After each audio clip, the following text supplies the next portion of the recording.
আসসালামু আলাইকুম এভরিওয়ান, ওয়াসিফস মম কিচেন পক্ষ থেকে জানাচ্ছি সকলকে স্বাগত। আজকে আপনাদের সামনে উপস্থিত হয়ে গেলাম আটা দিয়ে ভীষণ মজার চিজ ছাড়া পিৎজার রেসিপি, তাও আবার চুলাতে।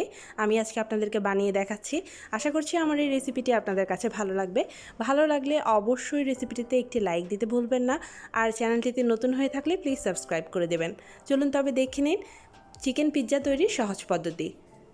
প্রথমে একটা মিক্সিং বলে আমি দিয়ে দিচ্ছি হালকা গরম পানি হাফ কাপ পরিমাণ, চিনি দিয়ে দিচ্ছি 2 চা চামচ পরিমাণ, সেই সাথে আমি এখানে লবণ দিয়ে দিব হাফ চা চামচ পরিমাণ, ইস্ট দিয়ে দিচ্ছি 1 চা চামচ পরিমাণ। যেহেতু এটা পিৎজার ডো তাই এখানে বেশি ইস্ট ইউজ করার প্রয়োজন নেই। এবার একটা হ্যান্ড হুইস্কের সাহায্যে খুব ভালো মতন চিনিটাকে গলিয়ে নিচ্ছি। খুব ভালোভাবে বিট করে নেবেন যতক্ষণ না চিনিটা গলে যায়। খুব ভালো মতন বিট করা হয়ে গেলে চিনিটা যখন খুব ভালোভাবে গলে যাবে তখন এখানে আমি দিয়ে দিচ্ছি শুকনো উপকরণ। এখানে আমি আটা দিয়ে দিচ্ছি 1 কাপ এবং হাফ কাপ অর্থাৎ 1.5 কাপ পরিমাণ আটা। আমি এখানে তীর ব্র্যান্ডের আটাটা ইউজ করে থাকি, আপনারা চাইলে যে কোনো ব্র্যান্ডের আটা এখানে ইউজ করতে পারেন, তবে আমার মতে লাল আটাটা ইউজ না করাই ভালো। এরপর একটা স্প্যাচুলার সাহায্যে খুব ভালো মতন আমি এটাকে একটু মিশিয়ে নিচ্ছি। মোটামুটি মেশানো হয়ে গেলে এখানে দিয়ে দিচ্ছি সয়াবিন তেল 3 টেবিল চামচ পরিমাণ। আপনারা এখানে চাইলে মেল্টেড বাটারটা ইউজ করতে পারেন। এরপর হাত দিয়ে খুব ভালো মতন মেখে নিচ্ছি। খুব ভালোভাবে ডোটাকে মুথে নিতে হবে। আপনার ডো মথার উপর নির্ভর করবে আপনার পিৎজাটা কতটা সফট আর ফ্লাফি হবে। ডোটা মথা হয়ে গিয়েছে, এখন একটু রেস্টে রাখার পালা। তো একটু গোল শেপ দিয়ে নিচ্ছি, একটু বলের মতো করে একটু গোল শেপ করে নিচ্ছি। তৈরি হয়ে গেল। এবার এটা রেখে উপর থেকে একটু তেল আমি হাত দিয়ে মেখে দিচ্ছি। এতে করে যখন আমি রেস্টে রাখবো তখন এটার উপরের পাশটা ড্রাই হয়ে যাবে না। সামান্য পরিমাণ তেল বাটির চারপাশেও দিয়ে দিচ্ছি যেন এটা ফুলে উঠলে চারপাশ থেকে লেগে না যায়। এবার একটা ঢাকনা দিয়ে ঢেকে দিচ্ছি 1 ঘন্টার জন্য। ফিরে আসছি ঠিক 1 ঘন্টা পরে। ডোটা রেস্ট হতে থাক, সেই ফাঁকে আমি পুরটা রেডি করে নিচ্ছি। এখানে একটা ফ্রাইং প্যানে আমি দিয়ে দিচ্ছি 1/3 কাপ পরিমাণ সয়াবিন তেল। তেলটা হালকা গরম হয়ে এলে এখানে আমি দিয়ে দিচ্ছি পেঁয়াজ কুচি। 1 কাপ পরিমাণ পেঁয়াজ কুচি আমি এখানে দিয়ে দিচ্ছি।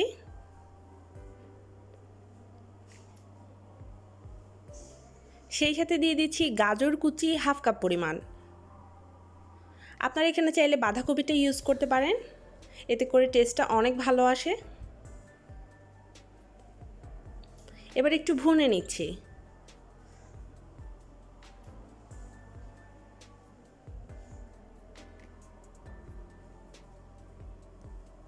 এখন আমি এখানে দিয়ে দিচ্ছি হাফ চা চামচ পরিমাণ লবণ, 1 চা চামচ পরিমাণ গরম মশলা। এবারে এই মশলাগুলো দেওয়ার পরে খুব ভালোভাবে একটু ভুনে নিচ্ছি। এখানে আমি অন্য আর কোনো মশলা ইউজ করছি না, কেননা এখানে আমি রান্না মাংসটা ইউজ করছি। আপনারা যদি কাঁচা মাংসটা ইউজ করেন তাহলে মুরগির মাংস রান্নার ক্ষেত্রে যে যে মশলাগুলো ইউজ করে থাকেন ঠিক সেই মশলাগুলো এখানে দিয়ে দেবেন। এবার আমি রান্না করা মুরগির মাংস 1 কাপ পরিমাণ ঝুরি করে কেটে এখানে দিয়ে দিলাম। সেই সাথে দিয়ে দিচ্ছি 2 টেবিল চামচ পরিমাণ কাঁচামরিচ কুচি। সব কিছু 3-4 মিনিট আমি একটু ভালো মতন ভেজে নিচ্ছি। চুলার হিটটা মিডিয়ামে রয়েছে।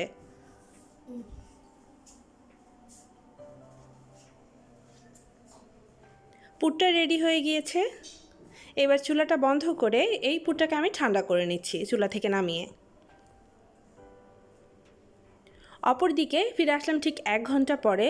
এর মধ্যে ডোটা কিন্তু ফুলে ডাবল হয়ে গিয়েছে। এবার ডোটার ভিতর থেকে বাতাসটা বের করে দিচ্ছি।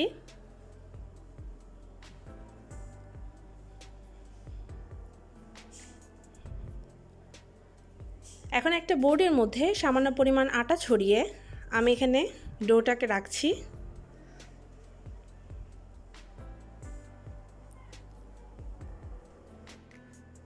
ডোটাকে হালকা হালকা মধ্যে এটাকে একটু এইভাবে ঘুরিয়ে ঘুরিয়ে নিচ্ছি। দেখতে থাকুন আমি কিভাবে করি। তারপর হাত দিয়ে এটাকে এইভাবে একটু লম্বা মতন করে একটা ছুরির সাহায্যে বড় একটা অংশ কেটে নিতে হবে। এরপর ছোট ছোট দুটো খণ্ডে আমি ভাগ করে নিচ্ছি। এখন পিৎজার রুটিটা আমি বেলে নিব। তো তার জন্য বড় অংশটাকে একটা পাশে রেখে দিলাম, ছোট ছোট অংশগুলো একটা পাশে রেখে দিচ্ছি। এবার সামান্য পরিমাণ আটা ছড়িয়ে বড় অংশটাকে রুটির মতো করে বেলে নিচ্ছি।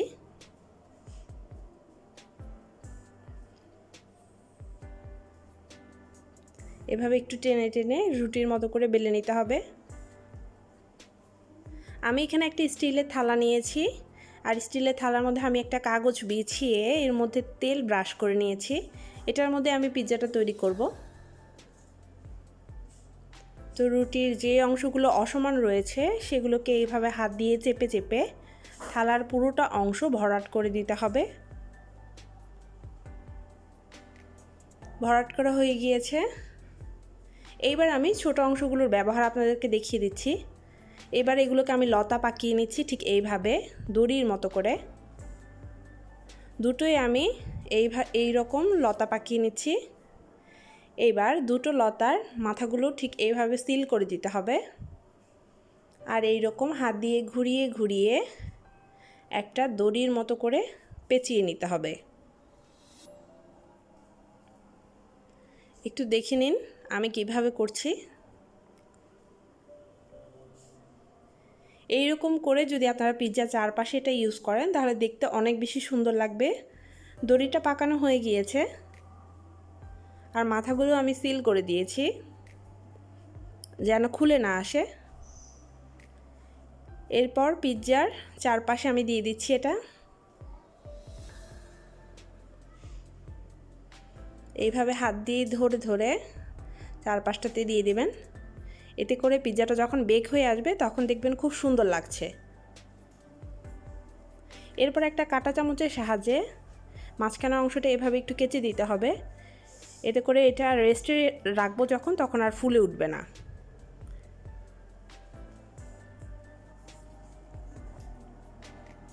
খুব ভালো মতন আমি কেচে নিয়েছি, দেখতেই পাচ্ছেন। এরপর এটাকে এখন আমি রেস্টে রেখে দেব। একটা কাপড় দিয়ে ঢেকে এটাকে আমি 30 মিনিটের জন্য রেস্টে রেখে দিচ্ছি। ফিরে আসছি ঠিক 30 মিনিট পরে। ফিরে এলাম 30 মিনিট পরে। এর মধ্যে ডোটা কিন্তু একদম পারফেক্ট হয়ে গিয়েছে পিৎজা তৈরির জন্য। তো আমি এখানে 2 টেবিল চামচ পরিমাণ টমেটো সস দিয়ে দিচ্ছি। টমেটো সসটা অবশ্যই ইউজ করবেন, যেহেতু এই পিৎজাটার মধ্যে আমি পিৎজা সস ইউজ করছি না। দিয়ে দিচ্ছি 2 টেবিল চামচ পরিমাণ মেয়োনিজ। মেয়োনিজটাও অবশ্যই দেওয়ার চেষ্টা করবেন, এতে করে পিৎজার স্বাদটা অনেক ভালো আসে।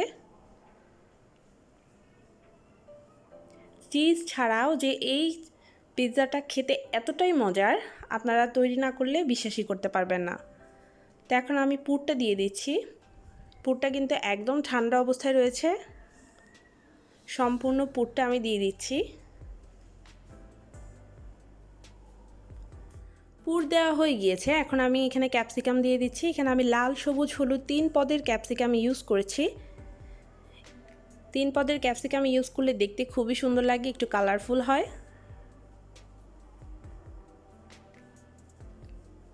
ক্যাপসিকাম দেওয়া হয়ে গিয়েছে। এখন আমি এখানে দিয়ে দিচ্ছি অরিগ্যানো। আমি এই অরিগ্যানোটা ইউজ করি। তো এখান থেকে 1 চিমটি পরিমাণ অরিগ্যানো আমি ছড়িয়ে দিচ্ছি, এতে করে খুব সুন্দর ফ্লেভার আসবে।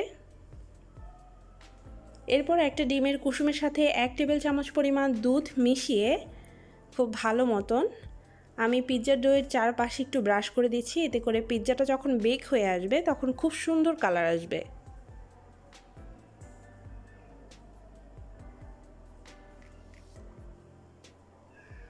ব্রাশ করা হয়ে গিয়েছে। এইবার এই পিৎজাটা আমি বেক করতে চলে যাচ্ছি চুলায়। চুলায় একটা সিলভারের হাঁড়ি আমি বসিয়ে রেখেছিলাম 10 মিনিট যাবত, প্রিহিট করে নিয়েছি। এখন ঢাকনাটা খুলে এর মধ্যে আমি লেখালেখি 3টা কাগজ দিয়ে দিলাম। সেই সাথে দিয়ে দিচ্ছি একটা স্ট্যান্ড। এরপর পিৎজার থালাটা এখানে বসিয়ে দিচ্ছি।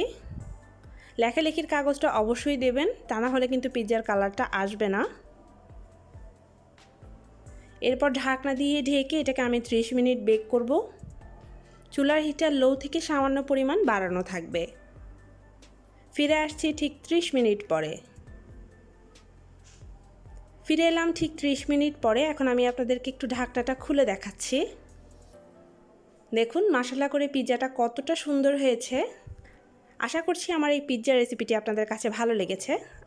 আমি এখন একটু পরিবেশন করে নিয়েছি সামান্য পরিমাণ মেয়োনিজ আর টমেটো সস দিয়ে। এতে করে খেতে বেশি ভালো লাগে আর দেখতেও অনেক সুন্দর লাগে। চিজ ছাড়া এই পিৎজাটা খেতে কিন্তু অসম্ভব মজার হয়েছে। আশা করছি রেসিপিটি আপনাদের কাছে ভালো লেগেছে। ভালো লাগলে রেসিপিটিতে একটি লাইক দিতে ভুলে যাবেন না। চ্যানেলটিতে নতুন হয়ে থাকলে প্লিজ সাবস্ক্রাইব করে দেবেন আর কমেন্ট বক্সে জানাতে পারেন আপনার মূল্যবান মতামত। একটা পিস আমি আপনাদের সাথে কেটে শেয়ার করেছি।